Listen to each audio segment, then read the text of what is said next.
नमस्कार साथियों। आज की वीडियो है हमारी लेसन 1 जन्म पत्री देखना कैसे सीखें। और ये उन लोगों के लिए है समझ लो जिनको बिल्कुल बेसिक्स भी नहीं आते। आज पहली बार समझ लो वो ये बैठे हैं कि जन्म पत्री कैसे देखते हैं। तो चलिए स्टार्ट करते हैं। सबसे पहले आप लोग भी अपना एक रजिस्टर बना लीजिए और उसके अंदर लिखना शुरू कीजिए मेरे साथ-साथ। जैसे सबसे पहले आप एक हेडिंग बनाइए राशि, उसी के साथ एक हेडिंग बनाइए स्वामी और एक हेडिंग बनाइए तत्व। ठीक है? सबसे पहले हमें लाइन से राशियां लिखनी है। राशि कौन-कौन सी होती है? जैसे पहली राशि होती है मेष। अब जो पहली राशि है, आपको उसको नंबर 1 के आगे लिखना है। आप ऐसा नहीं कर सकते कि वृषभ की जगह मेष, मेष की जगह वृषभ लिखो, नहीं।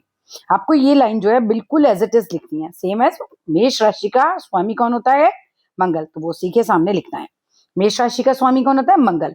और इसका तत्व क्या होता है? अग्नि। ठीक है? तो सब बिल्कुल एज़ इट इज़ आपको लिखना है। अब दूसरी राशि आती है हमारी वृषभ। वृषभ जो राशि आती है उसका स्वामी होता है शुक्र और उसका तत्व होता है पृथ्वी। ठीक है? थर्ड चीज मिथुन राशि। मिथुन राशि का स्वामी होता है बुध और तत्व होता है वायु। बिल्कुल एज इट इज आप इसके नोट्स बनाते जाइए। फिर चौथे नंबर की राशि आती है कर्क। कर्क का स्वामी होता है चंद्र और तत्व होता है जल। पांचवें नंबर, आपको ये नंबर भी याद रखना है कि पांचवें नंबर की कौन सी है, तीसरे नंबर की कौन सी है, चौथे नंबर की कौन सी है, बिल्कुल इसी तरीके से याद करना है। पांचवें नंबर की राशि आती है हमारी सिंह। सिंह का स्वामी होते हैं सूर्य और तत्व होता है अग्नि। छठे नंबर पे आती है कन्या राशि और स्वामी कौन होते हैं उसके? बुध और तत्व क्या है? पृथ्वी। सातवें नंबर पे आ जाइए तुला। ठीक है? तुला राशि के स्वामी कौन है? शुक्र और तत्व क्या है? वायु। आठवें नंबर पे आती है वृश्चिक राशि। स्वामी कौन हुए उसके? मंगल और यहाँ पर तत्व क्या आ गया? जल। फिर 9वें नंबर पे आता है धनु राशि। उसका गुरु होते हैं, मतलब उसका स्वामी कौन होते हैं? गुरु और अग्नि उसके तत्व हैं। 10वें नंबर की राशि है मकर। मकर के स्वामी है शनि और उसका तत्व है पृथ्वी। ठीक है? 11वें नंबर की राशि आती है कुंभ। स्वामी है शनि और वायु जो है उसका तत्व है। 12वें नंबर की राशि है मीन। गुरु उसके स्वामी है, जल उसका तत्व है। अब आपको ये 12 की 12 राशियां बिल्कुल एज इट इज इसी तरीके से याद करनी है। अब आपको याद करने का एक तरीका के बताती हूँ कैसे याद करोगे। पहले आप अपनी उंगलियां, ठीक है, आप अपनी उंगलियों पर इस तरीके से बना लीजिए। 4 उंगलियां हो गई हमारी, इसको बना देते हैं 4 उंगलियां। ज्यादा ही हो गई है ना, उंगलियां ज्यादा हो गई। अब 4 उंगलियां जैसे हमारे हाथ में, फिर से बनाते हैं वापस से। ठीक है? उसको उंगलियों पे गिनना सीखेंगे कि कैसे हमें इसे गिनना है।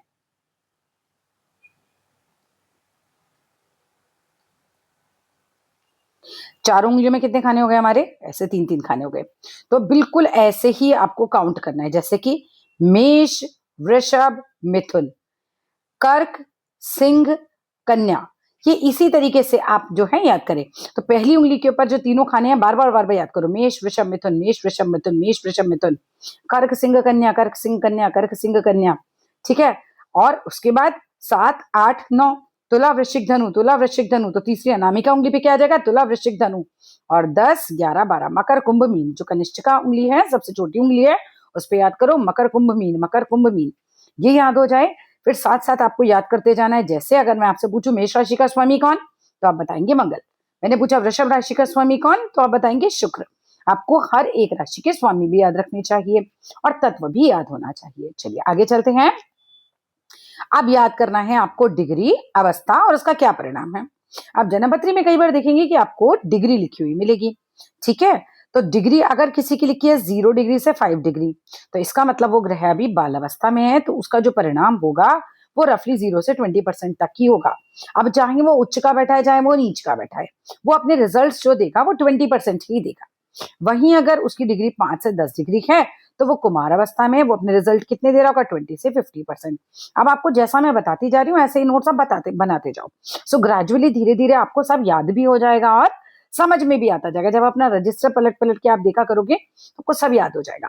इसके बाद आता है डिग्री अगर किसी भी ग्रह की 10 से 20 डिग्री है तो वो युवा अवस्था में है और वो अपना 100% परिणाम देगा। अच्छा या बुरा, उच्च का है या नीच का है, ये आपको देखना पड़ेगा। ऊंच और नीच आपको देखना पड़ता है। उच्च का ग्रह है, नीच का ग्रह है, लेकिन अगर वो नीच का है तो बहुत खराब परिणाम दे रहा होगा, उच्च का है तो बहुत अच्छे परिणाम दे रहा होगा। 100% अपना परिणाम देगा। वही डिग्री अगर 20 से 25 डिग्री है, 20 डिग्री से 25 डिग्री है तो वो वृद्ध हो गया। अब बूढ़ा व्यक्ति कितना ही परिणाम देगा? तो 20 से 50%, बस इतना परिणाम वो दे रहा होगा। और 25 से 30 डिग्री है तो वयोवृद्ध हो गया उसका बिल्कुल बच्चे वाला हिसाब हो गया कि 0 से 20% ही उसके रिजल्ट आ रहे हैं। इसके बाद आ जाइए उच्च के ग्रह और नीच के ग्रह की अगर हम बात करते हैं तो सूर्य जो है अगर एक खाने में पहले भाव में हो, या बस इतना सुनते रहो अभी, है ना, आप लिखते रहो सुनते रहो, आगे सारा समझ में आ जाएगा। चैप्टर खत्म होते होते आपको बहुत कुछ समझ आ जाएगा। तो आप उसके सामने लिखो कि 7वें घर में वो नीच का हो जाएगा, ठीक है। वहीं चंद्र जो है दूसरे खाने में उच्च का है तो 8वें घर में वो नीच का हो जाएगा। 6 का अंतर है, ये देखो +6 का अंतर है ये, ठीक है। अगर छठे खाने में उच्च का है तो 12वें खाने में वो नीच का हो जाएगा। शुक्र 12वें खाने में अगर उच्च का है तो छठे खाने में वो नीच का हो जाएगा, ऐसे, ठीक है। 10वें में मंगल अगर उच्च का है तो चौथे में नीच का। गुरु अगर चौथे में उच्च का है तो 10वें में नीच का। शनि 7वें में उच्च का है तो पहले में नीच का। राहु दूसरे और तीसरे में अगर उच्च के हैं तो 8वें और 9वें में नीच के हो जाएंगे। केतु वहीं 8वें और 9वें में नीच के हैं तो दूसरे तीसरे में उच्च के हो जाएंगे। चलो आगे चलते हैं। अब हम बात करेंगे हमारे देवग्रह, जो कि मैत्री चक्र होता है। देवग्रह मतलब अच्छे ग्रह हम समझते हैं, सूर्य, चंद्र, मंगल और गुरु, ये चारों हमारे देवग्रह हैं और इन सबकी आपस में दोस्ती है, ठीक है। इन सारे ग्रहों की आपस में दोस्ती है। दोस्ती है इसका मतलब अगर ये साथ साथ हैं या एक दूसरे के घर में बैठे हुए हैं, एक दूसरे पर दृष्टि डाल रहे हैं, तो ये अच्छा रिजल्ट आपको देंगे। अभी आप बस जैसा मैं बोल रही हूँ वैसा वैसा लिखते जाओ, करते जाओ, ठीक है। देव ग्रह हैं सूर्य, चंद्र, मंगल और गुरु। अब यहीं पर अगर हम बात करते हैं शत्रु ग्रह, दानव ग्रह जिसे हम कहते हैं, शत्रुओं का चक्र, उनके देवों के शत्रु, तो शनि, शुक्र, राहु और केतु ये दानव ग्रह में आते हैं। और बुध की अगर हम बात करें तो बुध ग्रह सभी का मित्र है, चंद्र और मंगल को छोड़कर। चंद्र और मंगल को छोड़कर बुध जो है वो सभी का मित्र है। शनि तुला राशि में बहुत अच्छा परिणाम देता है। अभी आगे आगे जब मैं बॉक्स बना के बताऊंगी तब आपको समझ में आएगा कि कैसी राशि में कैसा परिणाम कैसे चलेगा, लेकिन अभी आप ये नोट में लिख लो बस कि शनि तुला राशि में बहुत अच्छा परिणाम देता है। सूर्य और चंद्र की केवल एक एक राशि मिली है। सूर्य और चंद्र को देखो केवल एक एक राशि मिली है। अगर मैं राशियों पे वापस पहुंचू ऊपर तो यहाँ पर आ जाओ। मंगल को जैसे 2 राशियां मिली है, मेष राशि पे भी मंगल है ना, मेष राशि का स्वामी भी मंगल है और वृश्चिक राशि का स्वामी भी मंगल है। गुरु धनु का भी स्वामी है ना, गुरु मीन राशि का भी स्वामी है। शनि कुंभ का भी स्वामी है, मकर का भी स्वामी है।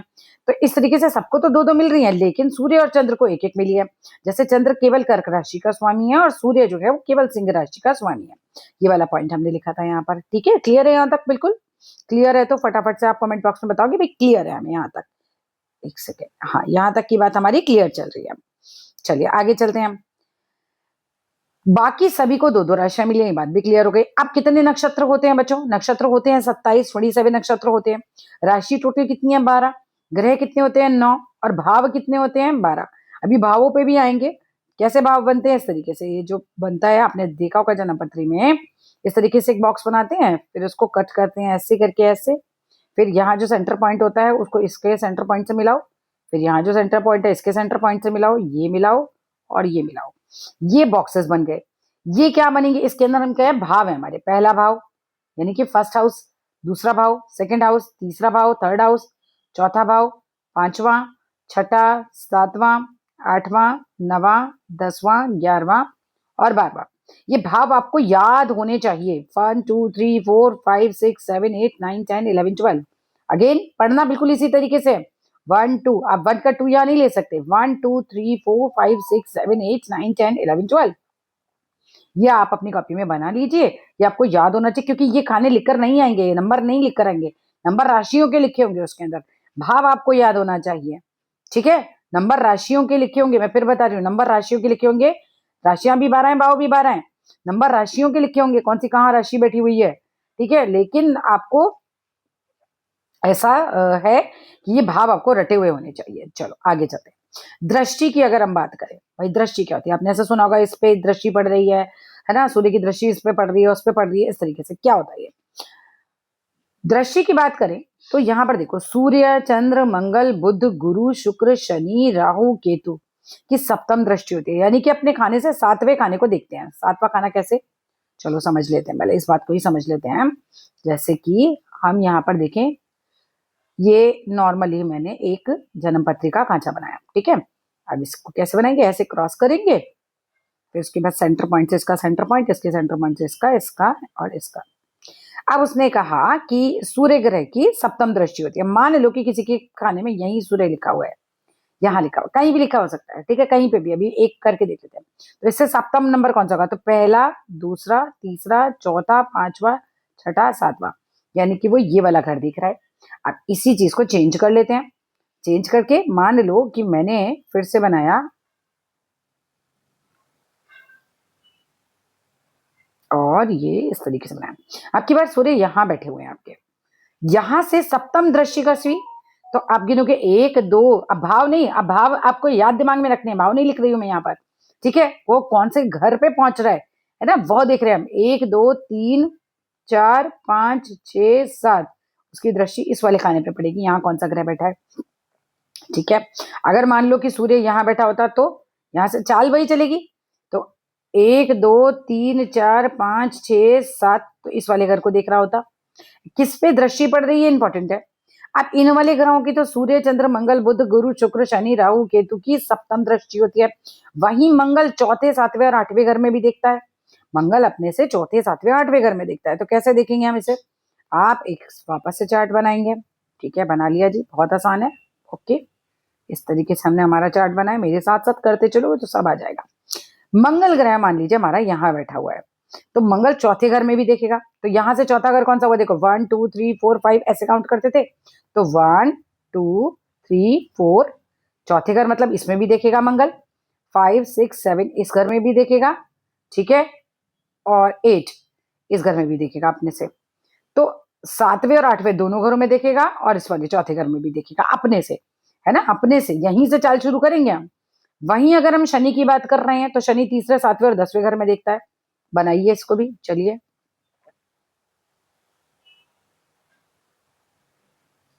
मान लो कि शनि ग्रह यहां बैठे हुए हैं। अब यहां बैठे हैं तो कौन से घर को देखेंगे, तीसरा, यानी कि पहला दूसरा तीसरा, पहला दूसरा तीसरा। चाल वही चल रही है, देखो भाव के हिसाब से चाल चल रही है। चाल कैसे चलती थी, 1 2 3 4 5 6 7 8 9 10 11, 9 10 11, लेकिन हम कैसे गिन रहे हैं आप दृष्टि को, 1 2 3 से यहां से स्टार्ट करेंगे, 1 2 3 वाइज, जैसे क्लॉकवाइज एंटी क्लॉकवाइज बात करते हैं तो ये इस तरीके से चलेगा। 1 2 3 तीसरे खाने को देखेगा, सातवां 1 2 3 4 5 6 7 इस वाले खाने को भी देखेगा, और 10वें तो 8 9 10 इस वाले खाने को भी देखेगा। इस तरीके से आपको पता चल जाएगा कि कौन सा घर किस घर को देखता है। अब आगे चलो, गुरु पांचवा सातवां नवे घर पे दृष्टि रखता है। शनि सूर्य शुक्र बुध केवल सातवें ही घर में देखते हैं, ठीक है, बाकी मंगल शनि और गुरु और घरों में भी देखते हैं। शुभ ग्रह अशुभ ग्रह की अगर हम बात करते हैं तो गुरु शुक्र जो है शुभ ग्रह होते हैं, सूर्य मंगल शनि राहु केतु अशुभ ग्रह की श्रेणी में आते हैं। बाकी तो इनके रिजल्ट्स बहुत डिपेंड करते हैं, बहुत सारे सूत्र होते हैं, उस पर भी बात करेंगे आगे आगे। बुध ग्रह तो लेकिन जिसके साथ बैठ जाता है बस वैसा ही बन जाता है। आगे चलते हैं, भाव बहुत इंपॉर्टेंट यहाँ पर ये आता है, सबसे इंपॉर्टेंट जो तुमको एकदम से समझना चाहिए। इसको तुम बना लो अपनी कॉपी में, ये तुमको अच्छे से याद करने में मदद करेगा। अब जब हम जन्म पत्री देखते हैं तो हम पहला घर, जिसे हम पहला भाव बोलते हैं, फर्स्ट हाउस में, फर्स्ट हाउस में क्या चीजें हम देखते हैं। फर्स्ट हाउस में हम देखते हैं कि व्यक्ति का स्वास्थ्य कैसा रहेगा, उसका तन वो देखने में कैसा है, उसका रंग गोरा है काला है सांवला है, उसका पर्सनालिटी कैसा, उसका व्यक्तित्व कैसा है। तो पहले भाव में जो ग्रह बैठे हुए होंगे उससे, और जिस मेन ग्रह की जिस पर दृष्टि पड़ रही होगी वहां कौन कौन से ग्रह, उसका पूरा असर पड़ता है हमारे स्वस्थ तन रंग व्यक्तित्व पर। तो उससे हम इस चीज की प्रेडिक्शन करते हैं। वहीं दूसरे घर से हम प्रेडिक्शन करते हैं कि व्यक्ति की वाणी कैसी है, उसके पास धन कितना है, उसका परिवार कैसा रहेगा। तीसरे से हम प्रेडिक्शन करते हैं भाई बहन और पराक्रम के बारे में, व्यक्ति के कितने भाई बहन होंगे, कैसे भाई बहन होंगे, सपोर्ट मिलेगा नहीं मिलेगा, और उसका पराक्रम कैसा है। चौथे भाव से देखते हैं हम सुख अचल संपत्ति, माता से व्यक्ति के कितने अच्छे संबंध है, कैसे संबंध है, मकान गाड़ी ये सब रहेगा नहीं रहेगा, इसका सुख मिलेगा नहीं मिलेगा। वहीं जब हम पांचवें घर की बात करते हैं तो वहां हम देखते हैं व्यक्ति की बुद्धि कैसी है, उसकी विद्या कैसी है, कितना पढ़ाई किया उसने, उसकी संतान कैसी है, उसका ज्ञान कैसा है, ठीक है। छठा घर जो कि थोड़ा अशुभ माना जाता है, उसमें हम देखते हैं व्यक्ति के शत्रु कैसे हैं, है ना, उसके शत्रुओं के बारे में, उसके रोगों के बारे में, उसके ऋण, उसके उधारी के बारे में, उसके पराक्रम के बारे में भी। वहीं सातवां जो कि बहुत ही इंपॉर्टेंट होता है वो होता है जीवन साथी का, आपकी शादी का। यहीं से हम लव मैरिज अरेंज मैरिज भी चेक करते हैं, यहीं से हम पार्टनरशिप भी चेक करते हैं कि व्यक्ति व्यापार करेगा तो पार्टनरशिप कैसी रहेगी। इसके बाद हमारा घर आ जाता है आठवां। आठवें घर में हम देखते हैं व्यक्ति की मृत्यु के बारे में, उसके रोगों के बारे में, उसकी दुर्घटना के बारे में, अचानक गुप्त विद्या उसे जो मिलती है उसके बारे में, गुप्त धन के बारे में, ये सब, ये गुप्त विद्याओं में व्यक्ति की कितनी रुचि है ना, तो ये सब चीजें देखते हैं। नवे भाव में आप देखते हैं धर्म कैसा है व्यक्ति का, है ना, धर्म मीन्स वो धर्म में कितना ध्यान देता है, किस तरीके का, कितना रिलीजियस है वो, और उसका भाग्य कैसा है। वहीं हम 10वें भाव में क्या देखते हैं कि व्यक्ति के कर्म कैसे हैं, उसके राजयोग भी अगर हमें देखना है तो वो भी यहाँ से देखा जा सकता है। नौकरी करेगा, व्यवसाय करेगा, वो कैसी रहेगी, वो इस भाव में देखते हैं हम 10वें में। वहीं 11वें भाव में हम व्यक्ति की लाभ और आयु को देखते हैं, और 12वें भाव में हम देखते हैं कि व्यक्ति कितना खर्चा करेगा, मोक्ष प्राप्त होगा नहीं होगा, विदेश यात्राएं कैसी रहेंगी, बहुत सारी और भी चीजें। राइट, अब ये चार्ट आपको अच्छे से याद होना चाहिए। इसके बाद अंश की बात कर लें तो अंश भी डिग्रियों में होता है, कौन कितनी डिग्री पे है, 0 से 6, ये हमने पहले भी बात करी हुई है, इसको दूसरे उससे बात करी थी हमने, मतलब दूसरे नामों से। ठीक है, अभी आगे आ जाओ। अब युति वर्ड आपने सुना होगा, भाई युति हो गई, इस ग्रह की इससे युति हो गई। मतलब युति का क्या हुआ कि जब किसी भाव में 2 से अधिक ग्रह बैठ जाएं, है ना, जब किसी खाने में, जैसे किसी बॉक्स हमने बनाया, ये आपने देखा होगा ऐसा कि कई बार एक ही साथ यहाँ सूर्य और गुरु बैठ गए, या एक ही साथ यहाँ मंगल और शनि बैठ गए। तो जब किसी भाव में 2 या 2 से अधिक ग्रह बैठ जाएं तो उसे हम कहते हैं इस ग्रह की इसके साथ युति हो गई। अगर यहाँ सूर्य मंगल बैठे हैं तो हम कहेंगे सूर्य मंगल की युति हो गई, यानी कि दोनों एक ही खाने में आ गए। अब राशि परिवर्तन की बात करें तो जैसे एग्जाम्पल समझो, राशि परिवर्तन का मतलब होता है कि मान लो कि गुरु ग्रह का घर है ये, पहला खाना किसका होता है, मेष लग्न का। मेष लग्न का स्वामी कौन होता है, फटाफट से बताओ, जल्दी 1 मिनट लो और फटाफट से सोचो, मेष लग्न का स्वामी कौन होता है हमारा। ठीक है, मंगल। अब मंगल जो होता है वो बैठ जाए किसके खाने में जाके, मंगल बैठ जाए हमारा मान लो शुक्र के खाने में, और शुक्र बैठ जाए मंगल के खाने में। शुक्र का कौन सा हो गया हमारा, दूसरे नंबर का। ठीक है, तो ये चीज से हमें ये देखना होता है कि अगर कोई दूसरे की, दोनों एक्सचेंज कर ले अपने घरों को, गुरु के घर में सूर्य बैठ जाए और सूर्य के घर में गुरु आ जाए, तो ये अच्छा परिणाम देगा। राशि कैसे देखते हैं, तो तुम्हारी कुंडली में जहां पे भी चंद्रमा बैठा होगा, ठीक है, वही वाले भाव, उसी का जो स्वामी होगा, उस भाव के नंबर का जो स्वामी होगा वो तुम्हारी राशि हो जाएगी। जैसे मान लो कि यहां पर हमने ये बनाया, ठीक है, ये कुंडली बना दी और चंद्रमा यहाँ बैठे हुए, कौन से नंबर का, 1 2 3 4 5 6 7 8 9 10, 10वें नंबर यानी मकर राशि। मकर राशि का स्वामी होता है शनि। तो शनि जो है एक तरीके से इस कुंभ, तो राशि कौन सी हो गई, सॉरी यहाँ पर आ जाएगा राशि। तो 10वें नंबर की राशि क्या है हमारी, कुंभ। ठीक है, स्वामी कौन है उसके, शनि। तो कुंभ राशि है आपकी, पत्री की राशि क्या हुई, कुंभ। जहां चंद्रमा बैठेंगे, जिस नंबर में, जिस भाव में बैठेंगे, वो तुम्हारी राशि बन जाती है। नीच राशि क्या होती है, किसी भी ग्रह की सप्तम राशि नीच होती है। मैंने कहा 7वें घर को देखते हैं, तो किसी भी ग्रह की 7वीं राशि जो होगी उससे वो नीच की हो जाएगी।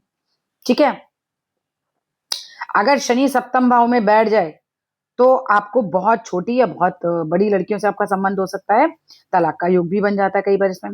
पंचम भाव का संबंध अगर सप्तम भाव से हो जाए, यानी 5वें का ग्रह 7वें में, 7वें का 5वें में बैठ जाए आपस में, तो व्यक्ति की लव मैरिज होती है। राशि परिवर्तन के योग में अगर साथ में शत्रु ग्रह भी आ जाए, मानो कि गुरु के में शनि और शनि में गुरु बैठ जाए, मान लो आपस में एक्सचेंज कर ले, लेकिन उनके साथ फिर शत्रु ग्रह भी अगर आकर बैठ गए, ठीक है, अभी सुनते जाओ और लिखते जाओ बस नोट्स को, धीरे धीरे सब समझ में आएगा। एक दिन में सब समझ नहीं आएगा तो परेशान मत होइएगा कि समझ नहीं आ रहा है उतना, पहली बार में लगता है ऐसा कि पता नहीं क्या क्या है ये, और धीरे धीरे आपको सब समझ आ जाएगा। अब मैं कहूँ कि उस खाने में शत्रु ग्रह भी बैठ गया ना उसका, तो भी वो उतना नुकसान नहीं करेगा। वक्री ग्रह क्या होते हैं भाई, राहु और केतु तो हमेशा वक्री होते हैं। जब भी बुध को छोड़कर कोई और ग्रह सूर्य के नजदीक में आ जाए तो वह ग्रह अस्त कहलाता है। उच्च के ग्रह के लिए ऊपर का साइन बनाते हैं, नीच के ग्रह के लिए नीचे का साइन बनाते हैं। वक्री ग्रह का मतलब होता है बाकी ग्रहों से उसकी चाल में अंतर होना। अब केंद्र के ग्रह कौन कौन से होते हैं, त्रिकोण क्या होता है ये समझ लो। ये जो बीच में आता है ना, बीच के खाने जो होते हैं 1 4 7 10, ये होते हैं केंद्र के ग्रह। 1 4 7 10 ये केंद्र मतलब गोले में आ गए।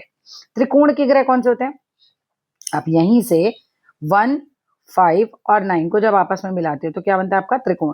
तो 1 5 9 जो है वो त्रिकोण के ग्रह कहलाएंगे, 1 5 9 जो है त्रिकोण के ग्रह कहलाएंगे। केंद्र में ग्रहों का संबंध अगर त्रिकोण के ग्रह से हो जाए, माने त्रिकोण का कोई ग्रह केंद्र में या केंद्र का कोई ग्रह त्रिकोण के घर में जाकर बैठ जाए तो राजयोग बनता है।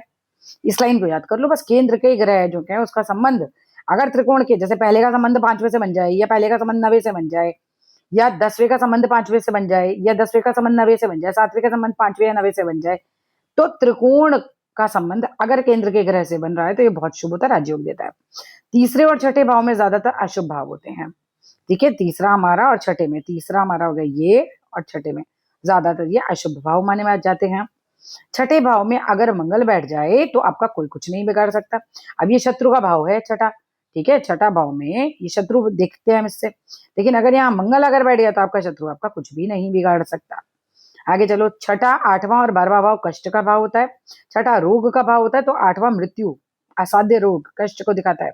12वें में दिखाते हैं, 12वें भाव में कि अस्पताल कितना जाना आना होगा। 11वें में लाभ दिखाते हैं, लाभ का भाव है। दूसरा और 7वां मार्ग भाव है। यदि कोई केंद्र का स्वामी त्रिकोण में बैठ जाए तो बहुत शुभ होगा, यदि कोई त्रिकोण का स्वामी केंद्र में बैठ जाए तो भी बहुत शुभ होगा। राहु छठे आठवें घर में शुभ फल देते हैं। राहु अगर छठे या आठवें हाउस में बैठ जाएं तो शुभ फल देंगे। शनि 8वें और 12वें घर में शुभ फल देते हैं।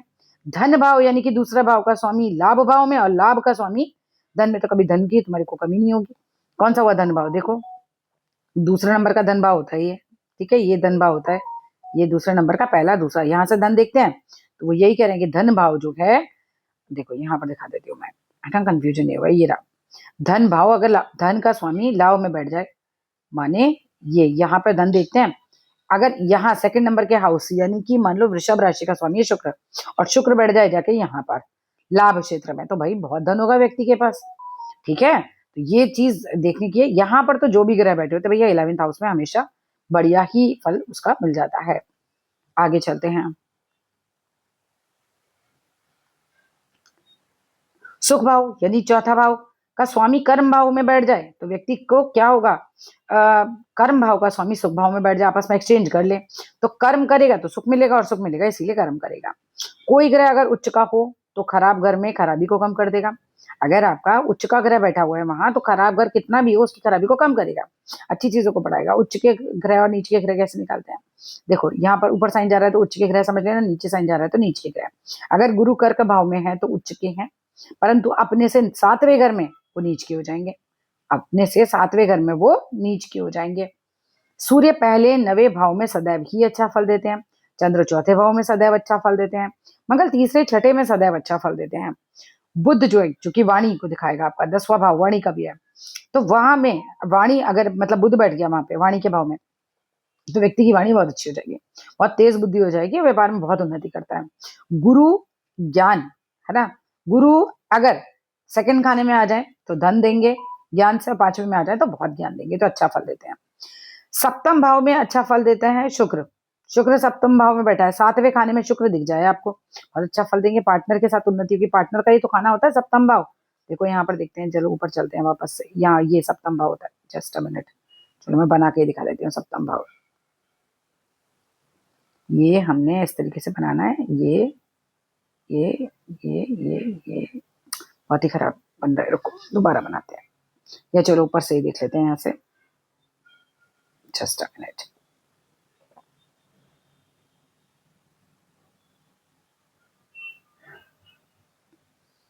देखो सप्तम भाव आ रहा है, लव मैरिज, मैरिज जीवन साथी का भाव, ये 7वां भाव होता है, 7 नंबर लिखा है यहाँ, जीवन साथी, ठीक है ना। ये याद रखना कि ये लिखा नहीं होगा, मैं फिर बता रही हूँ आपको, 1 2 3 4 ये जो नंबर मैंने अभी लिखकर दिखाए हैं सिर्फ समझाने के लिए हैं। यहाँ पर ऐसे नंबर आपको भाव के लिए नहीं मिलेंगे, ये वाला भाव जीवन साथी का ही होता है, ये याद रखने वाली बात है, ठीक है। चलो आगे आ जाओ, लास्ट ही पेज पे थे ना हम।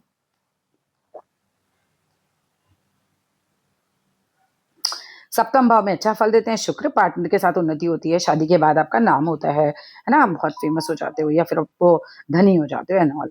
शनि 8वें 10वें 12वें भाव में अच्छा फल देते हैं, और शनि 8वें भाव में राजयोग स्वराजयोग भी बनाते हैं। 11वें भाव में सभी ग्रह अच्छा ही फल देते हैं, एज आई टोल्ड यू कि 11वें भाव में तो सारे ही अच्छे होते हैं। 11वें भाव का दूसरे भाव से संबंध हो जाए, धन भाव से संबंध हो जाए तो लक्ष्मी नारायण योग बनता है। अब महादशाओं की बात कर ले तो सबसे ज्यादा एक्टिव महादशाओं के टाइम पर रहते हैं, जैसे कि चौथे 7वें 10 शनि की दृष्टि पड़ जा रही हो और महादशा चल रही है तो बहुत एक्टिव हो जाएंगे। महादशा, अंतरदशा, प्रत्यंतर, सुषमंतर, अणुअंतर, वर्ड्स याद कर लो, इनकी परसेंटेज लिख लो, कौन कितना जो है प्रभाव इस समय डाल रहा है। अगर महादशा चल रही है किसी की तो 100%, अगर अंतरदशा चल रही है तो 75 से 60% असर कर रहा होगा इस समय। प्रत्यंतर चल रही है तो उच्च का या नीच का 40 से 30% अपना प्रभाव दे रहा है। सुषमांतर चल रही है तो 25 से 15% का दे रहा है। अणुअंतर चल रहा है तो 10% से 5% उसका प्रभाव है। तो ये था हमारा पहला चैप्टर, आप लगभग आधा घंटा मैंने आपका लिया, बट अभी इसमें आपको बहुत कुछ याद करने के लिए मिल गया, बहुत सारा मटेरियल मिल गया और बहुत ही सॉर्टेड तरीके से मिल गया। मिलते हैं फिर अपने सेकंड चैप्टर में। Thank you.